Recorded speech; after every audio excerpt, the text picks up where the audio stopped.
नमस्कार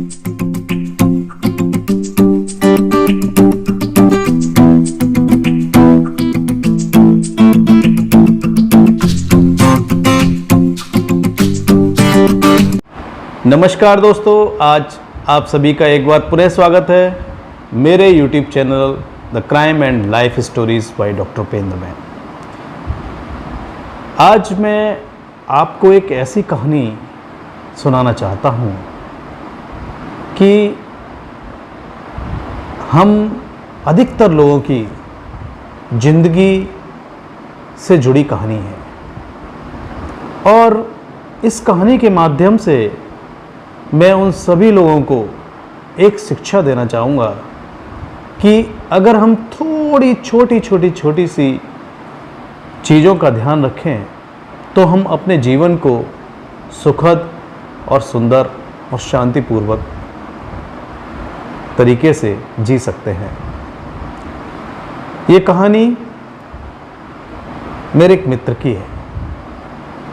मेरा वह मित्र एक इंजीनियर है, उसकी शादी एक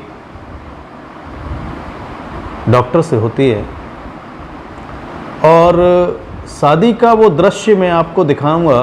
मिडिल क्लास फैमिलीज़ हैं दोनों, और मिडिल क्लास फैमिलीज़ में बहुत सी चीज़ें होती हैं और उस शादी के दृश्य में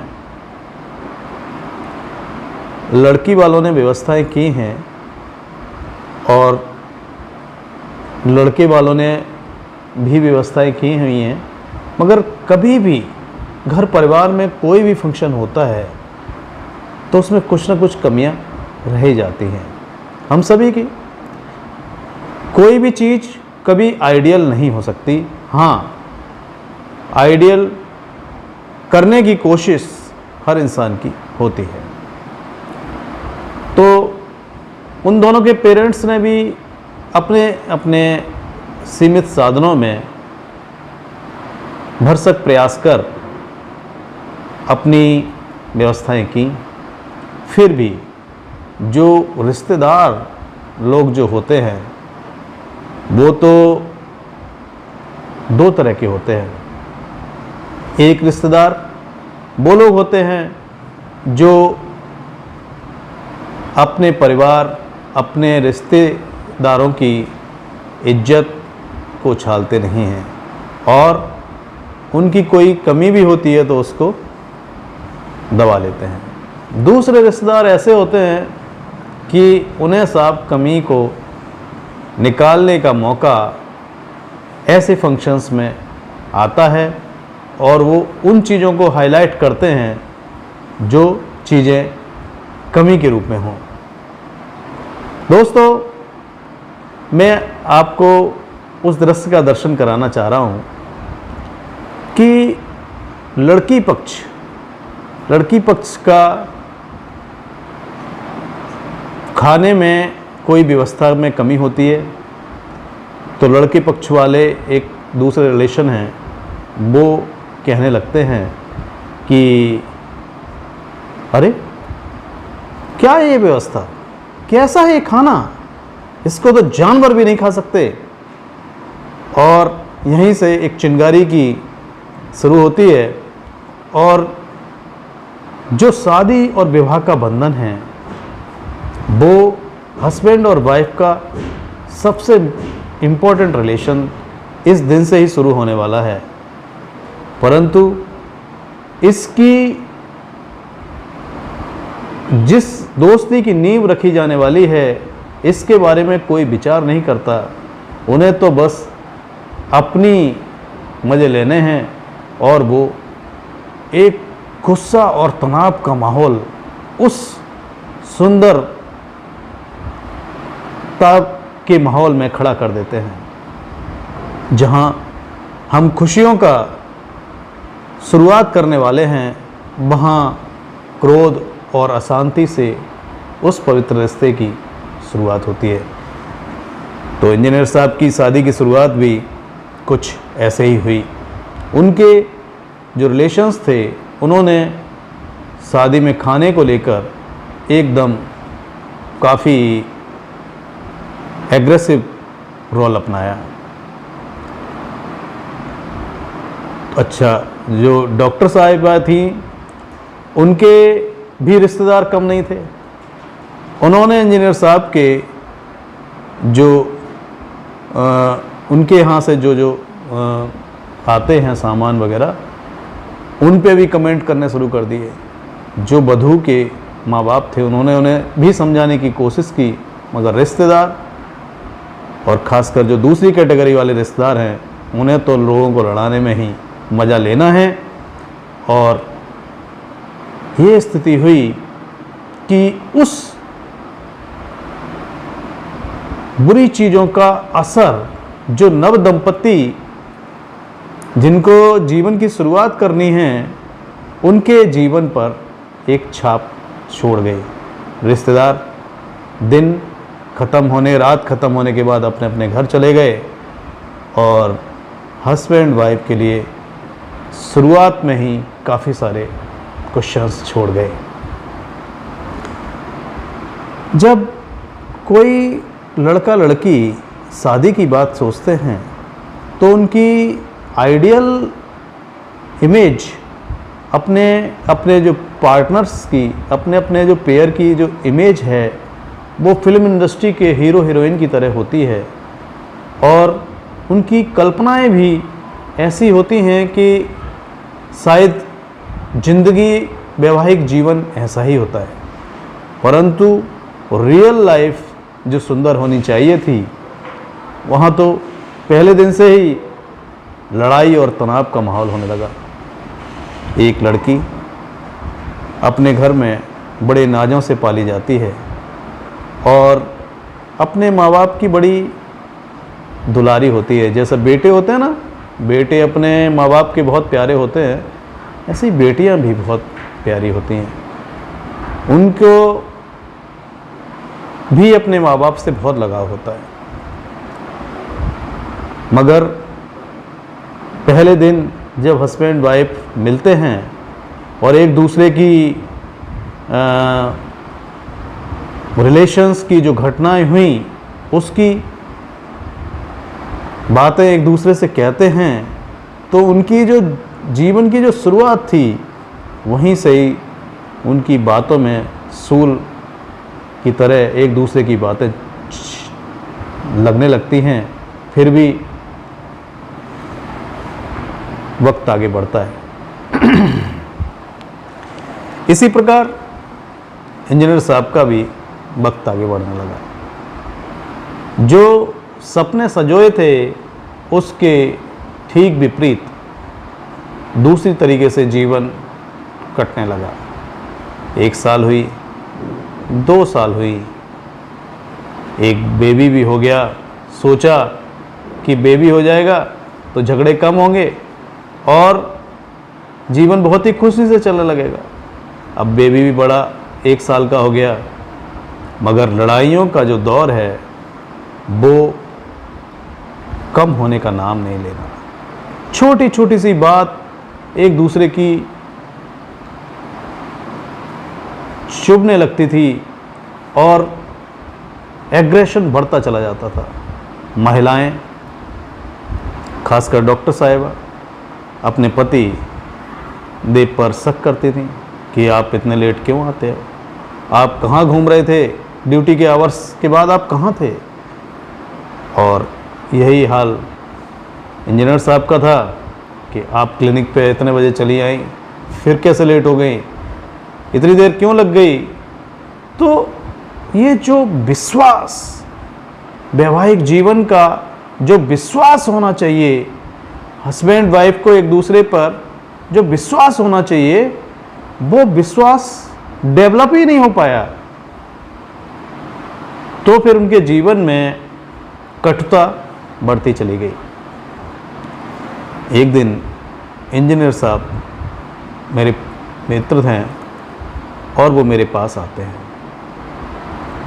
बोलते हैं, अरे भाई डॉक्टर साहब, आप तो जेल में रहते हैं और मुझे कुछ जानकारी चाहिए। मैंने कहा हाँ बताइए। जितनी भी संभव जानकारी होगी मैं आपको देने का प्रयास करूँगा। तो कहते हैं कि ये डिवोर्स का क्या सिस्टम है। मैंने कहा कि डिवोर्स, बोले वो ये बोलते हैं, मेरे एक मित्र है फैमिली लाइफ से दुखी है, वो डिवोर्स लेना चाहता है। क्या जो नौकरी की जो सैलरी है वो वाइफ को देनी पड़ती है क्या? मैंने कहा हाँ, नियम के अंतर्गत तो ये है कि वाइफ और बच्चे को पालन के लिए जो हस्बैंड है उसकी एक सैलरी का एक पार्ट उसको दिया जाएगा। बोले चाहे वाइफ के पेट पास से अकाउंट में काफ़ी पैसा पड़ा हो। मैंने कहा उससे कोई फ़र्क नहीं पड़ता, उसके पेरेंट्स ने उसके अकाउंट में कितना पैसा डाला है और वो उसके पास क्या है। हस्बैंड को तो अपनी सैलरी में से एक बड़ा अमाउंट उसको देना पड़ेगा डिवोर्स के बाद। बोले अच्छा। मैंने कहा क्या हो गया, इतने परेशान क्यों हो?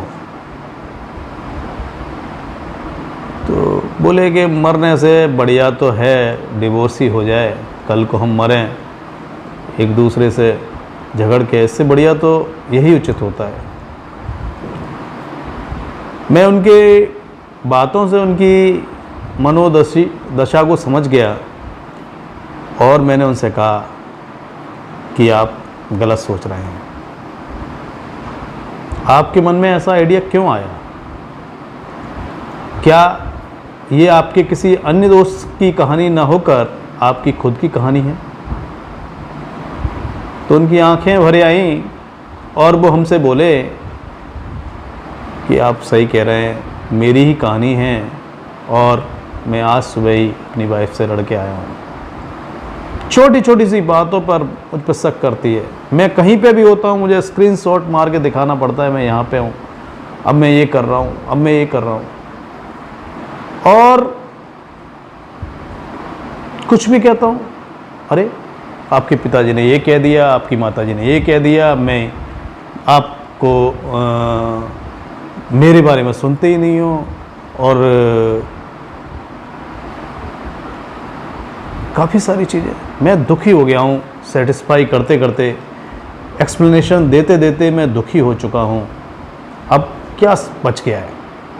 मैंने अपने एक अन्य मित्र से भी सलाह ली तो उसने कहा कि जब विचार नहीं मिल रहे हैं तो अलग होना ही उचित होगा।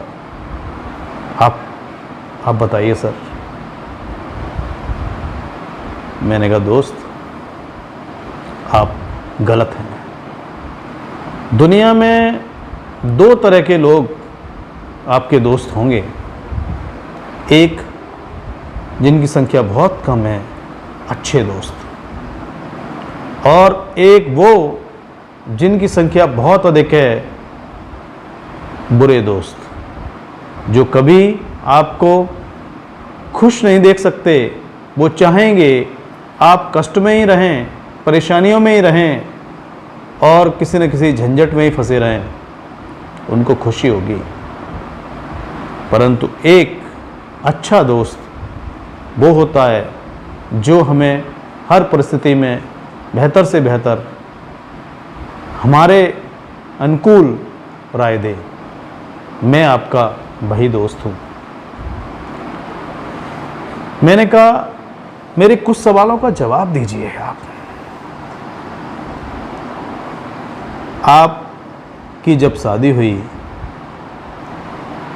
सवाल एक नंबर, आपकी जब शादी हुई तो आपने अपने जीवन साथी को चूज़ किया था ना? उन्होंने कहा हाँ चूज़ किया था, दिखने में सुंदर है, पढ़ी लिखी है, सब कुछ है। मैंने कहा उसमें सब कुछ गुण थे, अब वो गुण तो सारे दब गए, अब आपको उसमें अवगुण ही अवगुण दिखाई देने लगे। वो चुप हो गए। मैंने कहा पेरेंट्स आपके अपने पेरेंट्स और लड़की के पेरेंट्स जरूरी नहीं है वो हर बार सही हो।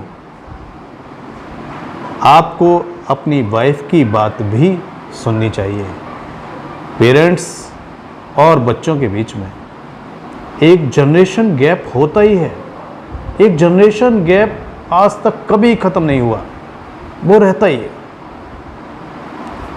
तो ज़रूरी नहीं है कि वो सारी बात अगर कह रहे हैं वो सही हो, क्योंकि हम बच्चे होते हैं अपने माँ बाप के, और हम उनके द्वारा एक एक चीज़ को जीवन में सीख कर आए हैं, और उसी के अनुकूल हमने अपने आप को ढाला है। हमने आइडियल कोई देखा है तो अपने माँ बाप को देखा है, वही हमारे आइडियल हैं, और उसी आइडियलिटी को सोचकर हमने आइडियल होने की कंसेप्ट को अपने दिमाग में स्थापित किया है। मगर जब वाइफ जो दूसरे के घर से आती है, उसका आकलन हमारे परिवार वालों के प्रति हमसे बेहतर होता है। इस बात को आप समझिए। क्वेश्चन नंबर पॉइंट, जो लेडी बाहर से आएगी वो ऑब्जर्व जो करेगी वो हमसे बेहतर ऑब्जर्व कर सकती है। हम इमोशनल हैं, बहुत सी चीज़ों में हम इमोशनल हैं अपने परिवार के प्रति, तो अगर वो सही कह रहे हैं तब भी हम मानेंगे, और वो गलत कह रहे हैं तब भी हमें उनकी बात उचित ही लगेगी। आपकी वाइफ आपसे कहती है कि एक छोटा सा फ्लैट उसे खरीद के दिलवा दो। आपकी वाइफ उसे कहती है एक छोटा सा सेटअप उसको क्लिनिक के लिए दिलवा दो। तो इन चीज़ों को इग्नोर नहीं करना है भाई। All in all successful life, शांतिपूर्वक जिंदगी, आपकी शांति का आपके अच्छे दोस्त और आपके परिवार वाले दोनों ही कामना करते हैं। और आप शांत रहोगे, खुश रहोगे, तो आप परिवार के भी अच्छे बच्चे बनोगे और वाइफ के भी अच्छे हस्बैंड बनोगे। तो ऐसा नहीं है कि आपको उसकी बात सुननी ही नहीं है, सिर्फ अपनी अपनी रखनी है। दूसरी चीज़, एक इलिटरेट को अगर आप वाइफ बना के लाते तो समझ में आता, आप जिस तरीके से चाहते उसको बोलते, परंतु एक एजुकेटेड लड़की को आपने अपनी धर्मपत्नी के रूप में लाए तो उसके कैरियर के बारे में भी हमें सोचना है, उसकी नॉलेज के बारे में भी हमें सोचना है। ऐसा नहीं है कि पढ़ा लिखा इंसान को हम एक हाउस वाइफ बना के शांति से बैठा सकते हैं। दूसरी चीज़ रही शक की बात।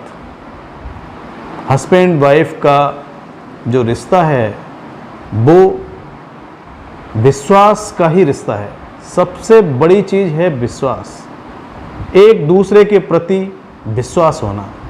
अगर उन्हें विश्वास नहीं है और एजुकेटेड और नौकरी पेशा लाइफ में अगर विश्वास नहीं है तो एक दिन भी जीवन शांति से नहीं चल सकता। अगर आपका पति आपको पहली बार मिला या आपकी पत्नी आपको जिस समय पहली बार मिली और वो कैरेक्टर के बहुत स्ट्रांग हैं, तो आप एक चीज़ सोचिए कि जिसने शादी से पूर्व अपने कैरेक्टर को संचित करके रखा हो, जब उसे कोई टोकने वाला भी नहीं हो, तब वो नहीं बिगड़ा तो शादी के बाद क्यों बिगड़ जाएगा? इस चीज को सोचिए। तो दोस्तों, मैंने ये पॉइंट भी उसको बताया। उसने कहा कि हमारी अक्सर झगड़े छोटी छोटी बातों पे होते हैं। तो मैंने कहा कि बहुत छोटी बातों पे झगड़े इसलिए भी होते हैं कि हम इमोशनल होते हैं। जहाँ हम इमोशनल होते हैं वहाँ पे